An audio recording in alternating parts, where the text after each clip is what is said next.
चलो बच्चा, अब 42 नंबर का सम है। यहां से हम जो सम ले रहे हैं वो है रूट वाले सम। रूट वाले सम में ज्यादा डिफिकल्ट कुछ नहीं होता, खाली बस थोड़ी प्रैक्टिस की और थोड़ा ध्यान रखने की जरूरत है। तो बच्चा फर्स्ट ऑफ ऑल सम में इंफॉर्मेशन क्या दिया हुआ है, 4√3x² प्लस 5x माइनस 2√3। अब बच्चे को देख के कई बार कंफ्यूजन बहुत होता है, मैंने बहुत देखा है कि बच्चे यहाँ कंफ्यूज हो जाते हैं। तो बच्चा ये जो 42 सम करवाने का रीजन था तो यही था कि आप आगे के कंसेप्ट क्लियर करो। इसके सम करने से आपको ये पॉइंट तो क्लियर ही हो जाएगा। तो आप बोलोगे सर हर बार हम करते क्या है वो समझते हैं। तो पहले लिखते हैं यहाँ पे ax² plus bx plus c। तो आप बोलोगे सर कांस्टेंट टर्म और x² के कोएफिशिएंट को मल्टीप्लाई करके हम मिडिल टर्म लाते हैं। ये हमने स्टैंडर्ड फॉर्म लिखा, उसके बाद लॉजिक लिखा, कोएफिशिएंट ऑफ x² और कांस्टेंट टर्म को मल्टीप्लाई करते हैं। अब बच्चा हमारा यहाँ पे वो समझना है, यहाँ पे जो मेन पॉइंट है हमारा जो कोएफिशिएंट ऑफ x² है वो 4 इंटू √3 है और यहाँ पे 2 इंटू √3 है, जो कांस्टेंट टर्म है वो। अब बच्चा मैं जो आपको बोलूंगा वो आपको ध्यान रखना है। यहाँ पे सिंपल है, मैंने पहले भी ये लॉजिक समझाया हुआ है। √3 इंटू √3 तो हो जाएगा 3। सेम वे √2 इंटू √2 हो जाएगा 2। सेम वे √5 इंटू √5 हो जाएगा 5। मतलब एक रूट को सेम रूट के साथ मल्टीप्लाई किया जाएगा तो रूट निकल जाएगा। तो यहाँ वही ध्यान रखना है, 4 2 8 और ये √3 इंटू √3 हो जाएगा 3 तो हो जाएगा 24। और 24 के ऐसे पार्ट करो कि जिसमें आंसर 5 आए। तो बस बच्चा यही हम सिस्टम फॉलो करते जाएंगे।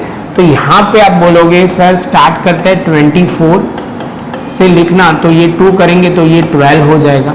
6 2 मतलब आप बोलोगे 12 इंटू 2, लेकिन ये हमारे काम का नहीं है, 5x नहीं आ रहा तो हम जाने देंगे। सेम वे आप बोलोगे सर अब आगे जा सकते हैं, तो यहाँ पे हो जाएगा 6। तो आप ध्यान से देखोगे तो 4 इंटू 6 ये करेंगे, टोटल करते हैं तो भी 5 नहीं आएगा, तो भी हमारे काम का नहीं है। आगे चलते हैं तो ये 3, तो आप बोलोगे सर 2 2 4 4 2 8, तो आप बोलोगे 8 इंटू 3। तो बच्चा ध्यान से बोलेगा कि सर यहाँ देखो हमारा आंसर आ रहा है, तो परफेक्ट है बच्चा। तो हम यहाँ पे सेट करेंगे 4√3x², ये हमने एज इट इज लिख दिया। यहाँ पे हम लिखेंगे 8x और आप लिखोगे -3x इंटू 2√3। अब बच्चा ये ध्यान में रखना है, यहाँ पे प्लस साइन है तो हमने प्लस का फॉलो भी किया है और 5 आंसर भी आ रहा है। तो पहला हमारा मिडिल टर्म स्प्लिट हो गया।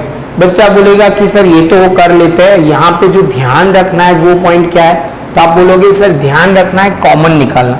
तो बस बच्चा अब वो स्टेप पे फॉलो करते हैं। इतना होने के बाद बच्चा अब क्या करेंगे हम, तो यहाँ पे जो ध्यान में रखना है कॉमन निकालने वाला पोजीशन जो बहुत ज़रूरी है। तो यहाँ से हम 4 और इसको x को कॉमन निकालेंगे तो बचेगा क्या, ध्यान से देखना। तो यहाँ से बचेगा √3, यहाँ से बचेगा x, यहाँ प्लस की साइन, यहाँ पे 4 कॉमन निकल गया तो 2 लिखेंगे और हमारा एक ब्रैकेट रेडी। बच्चा ये पॉइंट थोड़ा सिंपल था, ऐसा मैं बोल सकता हूँ। अब जो ब्रैकेट है वो ध्यान से समझना है।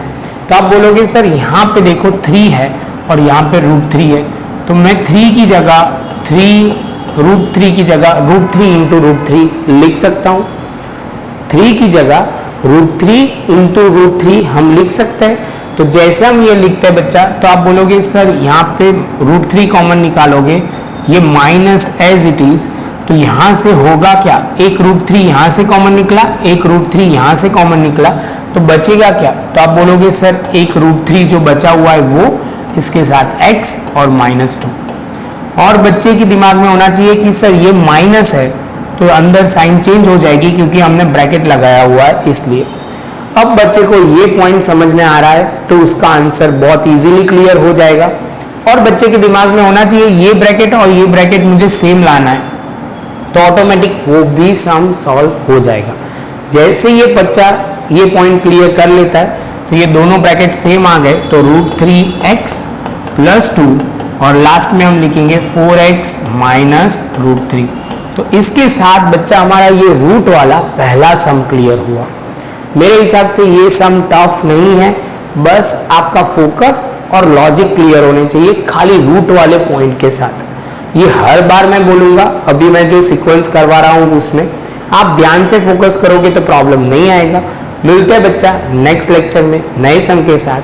आपको ऐसे ही वीडियो देखना है, मतलब फैक्टराइजेशन का, तो आपको ये डिस्क्रिप्शन बॉक्स में मिल जाएगा। मिलते हैं नेक्स्ट लेक्चर में नए सम के साथ।